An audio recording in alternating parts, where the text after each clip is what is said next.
pagi dan apa kabar pemirsa TVR Parlemen dimanapun Anda berada. Berjumpa lagi dalam program TVR 09 bersama saya Anggun Aktarin dan tentu saja rekan saya. Dan dengan saya Suki Abdul, dalam 30 menit ke depan kami akan sajikan kepada Anda sejumlah berita nasional khususnya dari sudut pandang DPR RI sebagai referensi Anda dalam memahami dinamika politik, hukum, ekonomi, sosial, dan juga budaya di Indonesia.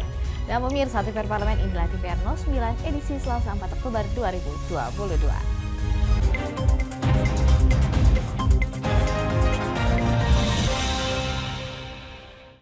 Kita awali berita pagi ini dari Komisi 4 DPR RI, kritisi program Food Estate yang dinilai belum membuahkan hasil maksimal pada penguatan lumbung pangan nasional. Komisi 4 pun menilai perancangan dan tata kelola program tersebut belum dikaji secara matang sehingga mengalami kegagalan. Komisi 4 DPR RI kritisi persoalan Food Estate yang belum memberikan hasil maksimal penguatan lumbung pangan nasional. Untuk itu, tata kelola dan perencanaan Food Estate harus dikaji ulang. Program Food Estate yang bertujuan untuk meningkatkan cadangan pangan nasional seringkali terbengkalai dan tidak memberikan hasil yang maksimal, salah satunya di Kalimantan Tengah. Ditemui di Gedung Nusantara 2 DPR RI, anggota Komisi 4 DPR RI Suhardi Duka menilai perencanaan dan tata kelola Food Estate sebagai lumbung pangan nasional belum dikaji secara matang sehingga mengalami kegagalan. Untuk itu, Suhardi Duka meminta pemerintah mengkaji ulang perencanaan Food Estate dari hulu hingga hilir, baik dari aspek sumber daya manusia hingga mekanisme tanam. Yang Food Estate ini kita buka lahan di ratusan ribu hektar, tapi tidak ada yang mengelola. Bahkan tenaga kerjanya didatangkan dari berbagai daerah, dan itu digaji dan lain sebagainya. Terus sudah itu proyek hilang, sudah hilang itu program. Dengan demikian ya akan terjadi mangkrak seperti itu. Jadi sekali lagi kami katakan kaji ulang dulu Food Estate ini karena sudah triliunan yang masuk anggaran di Food Estate mulai tahun 2020, 2021, 2022. Bahkan sekarang juga dana DAK itu dialokasikan kepada daerah yang orientasi ke Food Estate. Ini juga keliru. Anggaran yang telah disiapkan pemerintah untuk pengembangan Food Estate tahun 2023 diharap benar-benar dikelola dengan maksimal agar lahan yang sudah tersedia bisa memberikan hasil maksimal. Finita dan Arif, TVR Parlemen melaporkan. Pemirsa dari Komisi 4, kita beralih ke Komisi 10 DPR RI yang menyoroti adanya ketimpangan program bantuan pemerintah untuk perguruan tinggi negeri dan juga perguruan tinggi swasta. Ini Komisi 10 mendorong adanya keadilan dalam alokasi anggaran program bantuan pemerintah agar tidak menimbulkan kecemburuan sosial. Komisi 10 DPR RI menyoroti timpangnya program bantuan pemerintah untuk perguruan tinggi negeri dan perguruan tinggi swasta. Usai memimpin rombongan tim kunjungan spesifik ke Universitas Muhammadiyah Tangerang, anggota Komisi 10 DPR RI Johar Arifin Husin mengungkapkan saat ini anggaran pemerintah untuk perguruan tinggi negeri masih lebih besar dibandingkan dengan perguruan tinggi swasta. Padahal, mahasiswa di perguruan tinggi swasta jumlahnya lebih banyak dibandingkan mahasiswa di perguruan tinggi negeri. Kita tahu jumlah mahasiswa di perguruan tinggi swasta itu jauh lebih besar dari perguruan tinggi negeri. 72% di swasta dan sisanya itu di perguruan tinggi negeri. Nah, tapi anggaran yang kita hitung itu 94% untuk perguruan tinggi negeri. Hanya 6% untuk tinggi swasta. Jadi sangat tidak logis. Mahasiswa lebih banyak, tapi anggarannya sedikit. Ya. Nah, kita tidak ingin juga perguruan tinggi negeri dikurangi anggarannya. Silakan perbanyak perguruan tinggi negeri, perbesar, tapi swasta juga harus jadi perhatian yang lebih besar. Hal senada disampaikan anggota Komisi 10 DPR RI lainnya Martina. Menurutnya, dengan adanya ketimpangan anggaran program bantuan untuk perguruan tinggi negeri dan swasta akan menimbulkan kecemburuan sosial. Tujuannya adalah untuk meringankan teman-teman, adik-adik kita, mahasiswa, dan teman-teman juga dari PTS dan PTN. Memang ada kecemburuan sosial itu wajar. Nah, kami berharap nanti banyaklah kita akan pikirkan bagaimana solusinya dengan Kemendikbud agar tidak banyak terlalu jomplang. Dari Kota Tangerang, Provinsi Banten, Alfat, TVR Parlemen melaporkan. Penyaluran BLT BBM yang digelontorkan oleh Kementerian Sosial perlu diawasi oleh semua pihak agar tepat sasaran. Ya pemirsa, informasi lengkapnya sesaat lagi. Untuk itu tetaplah bersama kami dalam TVR 09.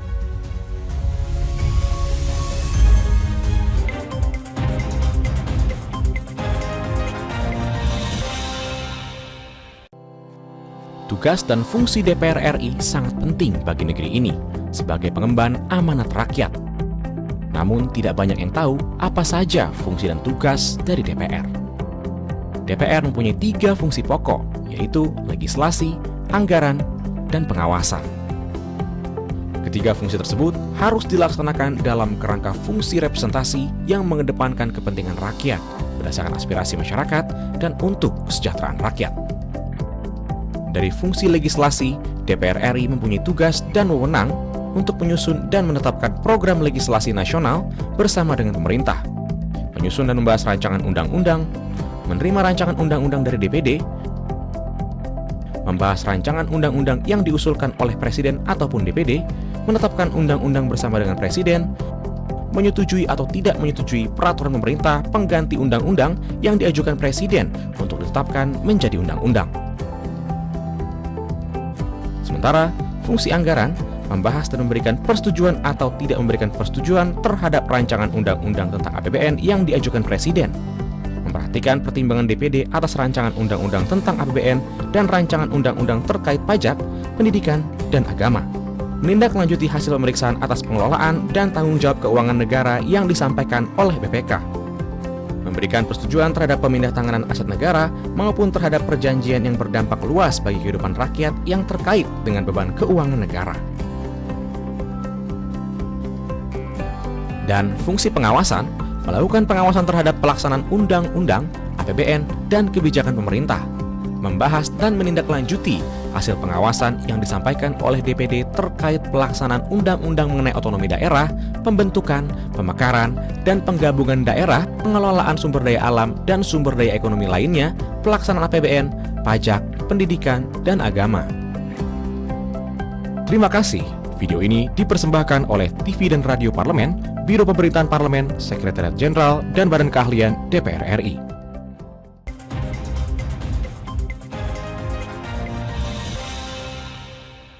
Kembali lagi di TVR 09. Badan Anggaran DPR RI mengajak semua elemen masyarakat untuk mengawasi penyaluran BLT BBM agar tepat sasaran dan benar-benar terdistribusi kepada masyarakat yang membutuhkan. Selain masalah exclusion error atau salah sasaran, Wakil Ketua Badan Anggaran DPR RI Muhyiddin Muhammad Said menilai penyempurnaan basis data menjadi aspek yang perlu diatasi. Salah satunya dengan menyiapkan sinkronisasi data yang telah divalidasi dengan data nomor induk kependudukan. BLT BPM yang diberikan sebesar Rp600.000 dengan total anggaran dana Rp12,39 triliun. Muhyiddin mengajak semua elemen masyarakat untuk mengawasi penyaluran BLT BBM agar tepat sasaran. Muhyiddin berharap subsidi BLT BBM benar-benar terdistribusi kepada masyarakat yang membutuhkan, sehingga mereka yang berpenghasilan rendah tidak terdampak terlalu dalam imbas kenaikan harga BBM.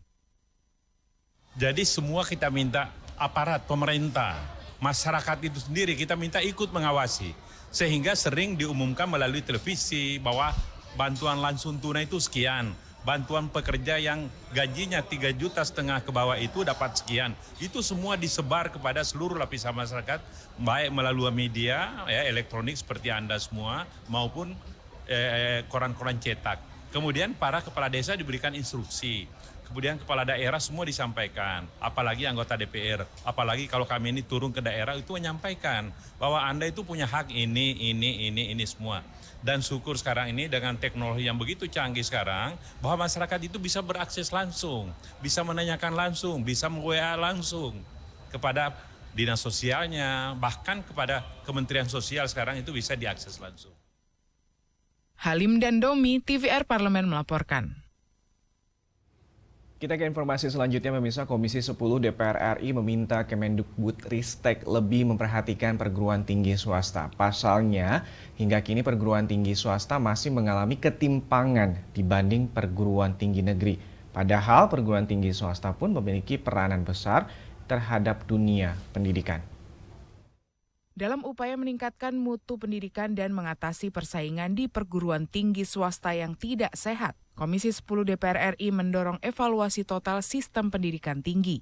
Anggota Komisi 10 DPR RI Muhammad Kadafi mengatakan, dengan perencanaan yang matang dan undang-undang yang lebih baik, perguruan tinggi harus didorong agar bisa bersaing secara global. Kualitas pendidikan juga perlu ditingkatkan dengan manajemen mutu yang baik agar para lulusan perguruan tinggi di Indonesia bisa terserap di dunia kerja secara optimal. Usulan dari Panja bisa memperkaya baik itu Undang-Undang Sidiknas, RUU Sidiknas sendiri, kemudian juga kita mendorong berkenaan dengan Kampus Merdeka dan kita berharap nantinya memang lulusan kita itu semakin bisa terserap di berbagai dunia kerja saat ini. Kita tahu bahwa dengan revolusi industri 4.0 ini banyak pekerjaan yang sekarang digantikan oleh mesin. Nah, oleh karena itu kita harus bisa mendorong lulusan kita itu memang benar-benar bisa terserap dan juga punya peluang dengan pertumbuhan revolusi industri 4.0 sendiri. Masukan-masukan dari para pakar-pakar telah melihat jalannya proses pendidikan di Indonesia, tentunya mereka bisa mengevaluasi apa sih capaian-capaian ke depan yang harus kita kejar dan apa harapan-harapan ke depan dari para pakar untuk bisa mendorong peningkatan kualitas dari lulusan perguruan tinggi. Kadafi berharap dengan adanya masukan dari para pakar pendidikan, perguruan tinggi di Indonesia khususnya yang swasta menjadi lebih berkualitas dan menghasilkan SDM yang mampu bersaing di ranah global. Dodi Muharam, TVR Parlemen melaporkan. Komisi 11 DPR RI berkomitmen untuk memberikan dukungan kepada UMKM agar terus berkembang, salah satunya dengan mendorong kemudahan untuk mendapatkan hak paten internasional, agar produk-produk anak bangsa tidak mudah diklaim oleh negara lain. Komisi 11 DPR RI memberikan dukungan kepada UMKM agar terus berkembang, salah satunya dengan mendorong kemudahan untuk mendapatkan hak paten internasional. Ditemui saat kunjungan spesifik ke Jawa Tengah, anggota Komisi 11 DPR RI Mustafa mendorong pengurusan perizinan hak paten merek produk Indonesia agar dipermudah sehingga produk-produk anak bangsa tidak diklaim oleh negara lain. Saat ini UMKM tidak hanya membutuhkan bantuan dari segi pembiayaan saja, tetapi juga perlu memperoleh pelatihan terkait teknik pemasaran dan inovasi produk. Saya rasa kita semuanya akan dukung bahwa untuk fasilitator yang tepat adalah Bank Indonesia. Dan kita juga punya kawan-kawan yang jadi kedutaan besar. Sehingga nanti ke depan ini benar-benar apa yang bisa diharapkan oleh Mbak Roro Kernas untuk izin paten dunia ini benar-benar bisa terlaksana. Ketika ini nanti semua bisa terlaksana, hak paten dia bukan lagi hanya di Indonesia tapi untuk bisa di dunia. Inilah cara untuk mengurangi cost. Itu pertama. Yang kedua, jangan sampai produk-produk anak bangsa ini diklaim negara-negara lain. Kita contohnya banyak hal, produk-produk anak yang cerdas, orang yang baik, ternyata di dunia ini sudah diklaim oleh negara-negara lain. Ini untuk mengantisipasi itu, tentu dari Komisi 11 sangat akan memberikan support dan juga akan memberikan dukungan penuh sehingga nanti betul-betul fungsi pembinaan ini benar-benar berjalan. Ya. Tim kunjungan kerja spesifik Komisi 11 DPR RI ke Jawa Tengah mengunjungi UMKM Roro Kenes di Semarang yang memproduksi tas anyaman kulit berbahan eceng gondok serta naruna keramik yang merupakan UMKM yang memproduksi kerajinan keramik. Dari Jawa Tengah, Teddy Sunario, TVR Parlemen melaporkan. Pasca menaikkan harga BBM bersubsidi, pemerintah menyalurkan bantuan sosial kepada masyarakat yang membutuhkan. Lalu bagaimana penyaluran bansos ini? Selengkapnya akan kami hadirkan usai jeda berikut ini. Tetaplah di TVR 09.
Pemirsa, terima kasih masih di TVR 09. Ya, ini pemerintah terus menyalurkan berbagai bantuan sosial untuk menjaga daya beli masyarakat.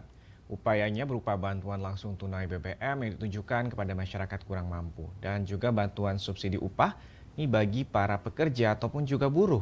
Kendati demikian, program pemerintah tersebut bukan tanpa kendala pemirsa. Selain salah sasaran, penyempurnaan basis data menjadi aspek yang perlu diatasi. Salah satunya dengan menyiapkan sinkronisasi data yang telah divalidasi dan dengan data nomor induk kependudukan.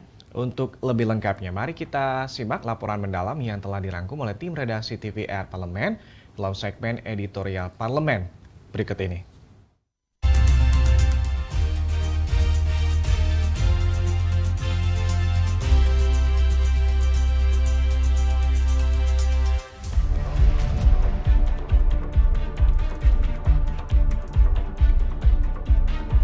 Pemerintah terus menyalurkan berbagai bantuan sosial untuk menjaga daya beli masyarakat, sekaligus sebagai salah satu program pengalihan subsidi bahan bakar minyak atau BBM. Presiden Joko Widodo menyampaikan bahwa penyaluran bantuan langsung tunai atau BLT BBM telah mencapai 95,9%.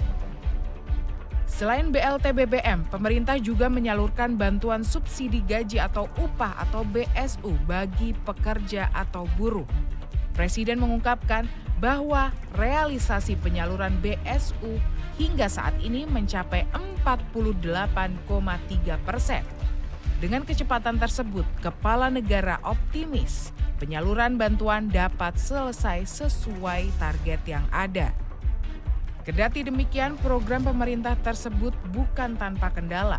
Selain masalah exclusion error atau salah sasaran, Wakil Ketua Badan Anggaran DPR RI Muhyiddin Muhammad Said menilai penyempurnaan basis data menjadi aspek yang perlu diatasi. Salah satunya dengan menyiapkan sinkronisasi data yang telah divalidasi dengan data nomor induk kependudukan atau NIK. Muhyiddin mengajak semua elemen masyarakat untuk mengawasi penyaluran BLT BBM agar tepat sasaran. Muhyiddin berharap subsidi BLT BBM benar-benar terdistribusi kepada masyarakat yang membutuhkan, sehingga mereka yang berpenghasilan rendah tidak terdampak terlalu dalam imbas kenaikan harga BBM. Jadi semua kita minta aparat pemerintah, masyarakat itu sendiri kita minta ikut mengawasi. Sehingga sering diumumkan melalui televisi bahwa bantuan langsung tunai itu sekian. Bantuan pekerja yang gajinya 3,5 juta ke bawah itu dapat sekian. Itu semua disebar kepada seluruh lapisan masyarakat, baik melalui media ya, elektronik seperti Anda semua, maupun koran-koran cetak. Kemudian para kepala desa diberikan instruksi. Kemudian kepala daerah semua disampaikan, ya, organisasi-organisasi tahu semua, apalagi anggota DPR, apalagi kalau kami ini turun ke daerah itu menyampaikan bahwa Anda itu punya hak ini semua, ya paling tidak dia bisa memanfaatkan uang-uang itu yang diberikan itu untuk kebutuhan sehari-harinya. Saya kira inilah tujuannya sehingga bisa menekan inflasi, daya beli masyarakat bisa terbangun terus.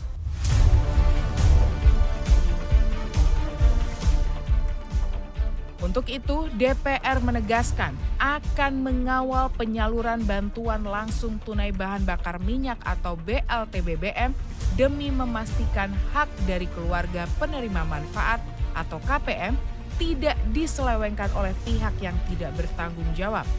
DPR meminta masyarakat untuk melaporkan langsung jika mendapati ada penyelewengan pada BLT BBM. Kemudian memang ada data yang masih orangnya meninggal itu masih dapat, itu ada, tapi tidak banyak, kemarin hanya 3 atau berapa gitu. Nah, itu saya sarankan ya harus dikembalikan ke pusat dan itu supaya dicoret, supaya nanti kalau ada bantuan-bantuan dia tidak terus mendapatkan gitu, karena kan orangnya sudah meninggal.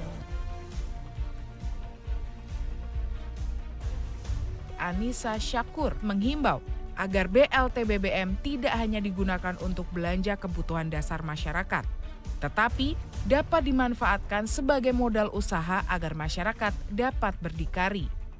Oleh karena itu, ia berharap Kemensos harus memastikan distribusi BLT BBM berjalan cepat, tepat, dan akurat.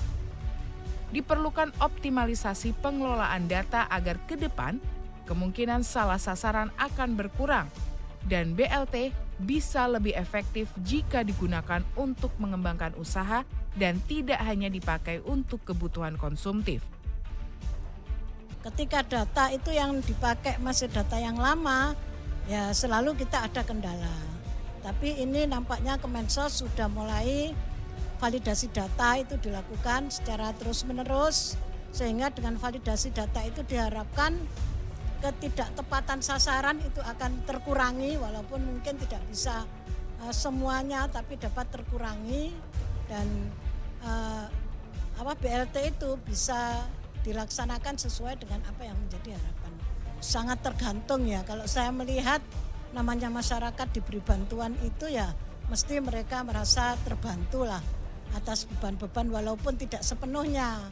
Cuman kemarin juga saya kasih saran mereka-mereka yang kebetulan punya usaha, mungkin jual es atau jual apa di rumahnya, itu bagaimana uang ini untuk tidak buat konsumtif tapi dibuat pengembangan daripada usahanya sehingga bisa melanjutkan atau meningkatkan kesejahteraan keluarga yang ada. Itu saran saya kemarin. Tim Liputan TVR Parlemen melaporkan.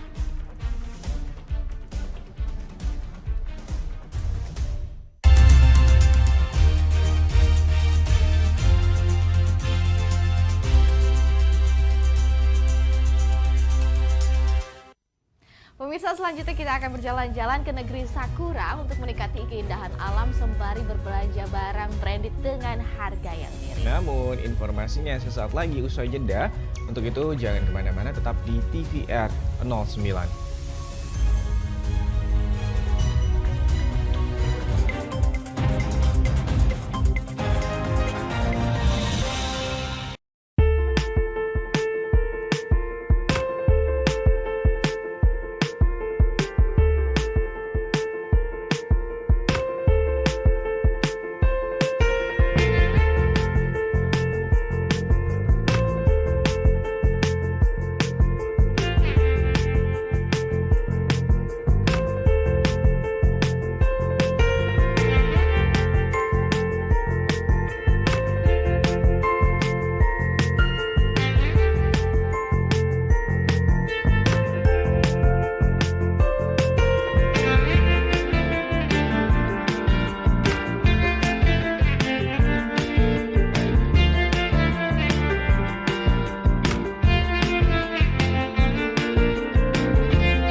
Kembali lagi di TVR 09. Selain pemandangan yang indah dan juga kuliner yang mendunia, Jepang juga terkenal sebagai surga berbelanja. Gotemba Premium Outlets ini adalah salah satu pusat perbelanjaan yang terletak di prefektur Shizuoka, Jepang. Konsep yang menarik dengan ratusan outlet bermerek dengan harga yang miring menjadi magnet bagi wisatawan. Berikut pemirsa liputan selengkapnya tentang Gotemba Premium Outlets dalam segmen Intips, Informasi, dan Tips.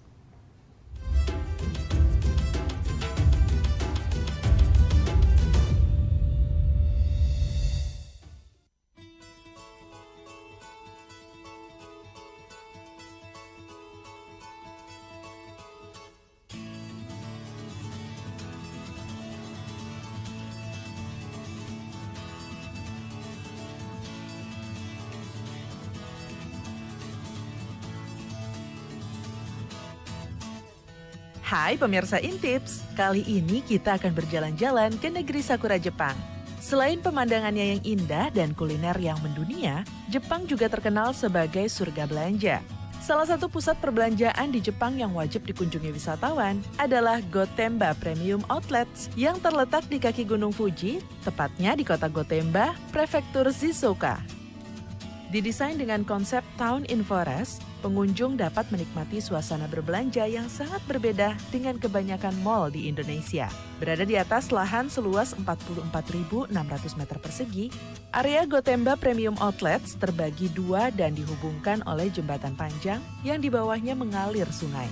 Jembatan yang bernama Great Dream Bridge ini juga menjadi salah satu spot foto bagi wisatawan. Jika cuaca cerah, pengunjung bisa melihat dan berpose dengan pemandangan Gunung Fuji sebagai latar belakangnya. Di Gotemba Premium Outlets, ada sekitar 290 outlet yang terdiri dari berbagai toko pakaian bermerek, mulai dari sepatu, tas, dan pakaian.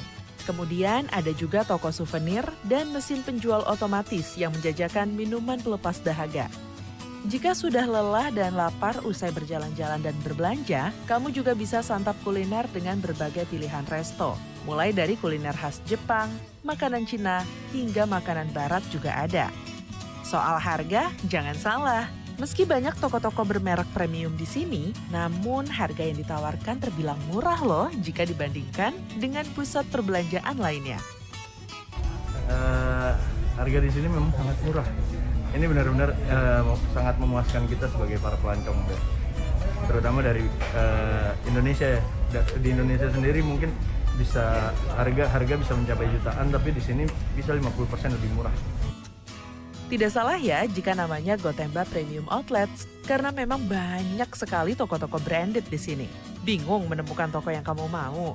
Jangan takut, karena pengelola Gotemba Premium Outlets menyediakan petunjuk jalan dan juga peta kawasan Mall Gotemba yang berbahasa Inggris dan bisa didapatkan secara cuma-cuma di bagian informasi.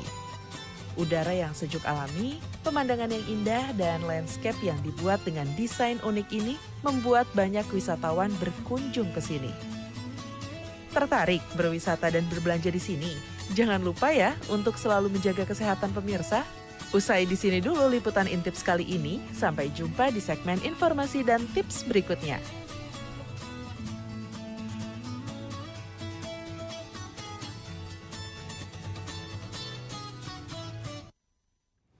Dan di penghujung acara, kami informasikan kepada Anda pemirsa agenda DPR RI pada hari ini, Selasa 4 Oktober 2022. Pada pukul 10 pagi ini pemirsa akan digelar rapat paripurna DPR RI ke-8 masa persidangan 1 tahun sidang 2022-2023. Rapat paripurna nanti beragendakan laporan Komisi 3 atas hasil fit and proper test calon anggota Komnas HAM periode 2022 hingga 2027. Ya, kemudian dilanjutkan penyampaian ikhtisar hasil pemeriksaan semester 1 tahun 2022 dan terakhir ini pidato kedua DPR RI pada penutupan masa persidangan tahun 2022-2023. Sejumlah agenda dan program DPR RI lainnya juga dapat Anda saksikan pemirsa secara langsung di TVR Parlemen melalui kanal utama, kanal komisi, dan kanal alat kelengkapan dewan lainnya yang dapat Anda akses di tvr.dpr.go.id. Bisa TVR Parlemen, demikianlah TVR 09 edisi pagi hari ini. Kami ingatkan untuk tetap waspada pada persebaran virus COVID-19 dan tetap patuhi protokol kesehatan. Tentunya segenap kru TVR Parlemen yang bertugas pemirsa mengucapkan terima kasih telah menyaksikan kami di TVR 09 pagi hari ini. Saya Anggun Oktarini dan tentu saja rekan saya. Dan saya Suki Abdul. Dan sampai bertemu kembali di TVR 09 esok hari dan TVR Parlemen, Referensi Indonesia.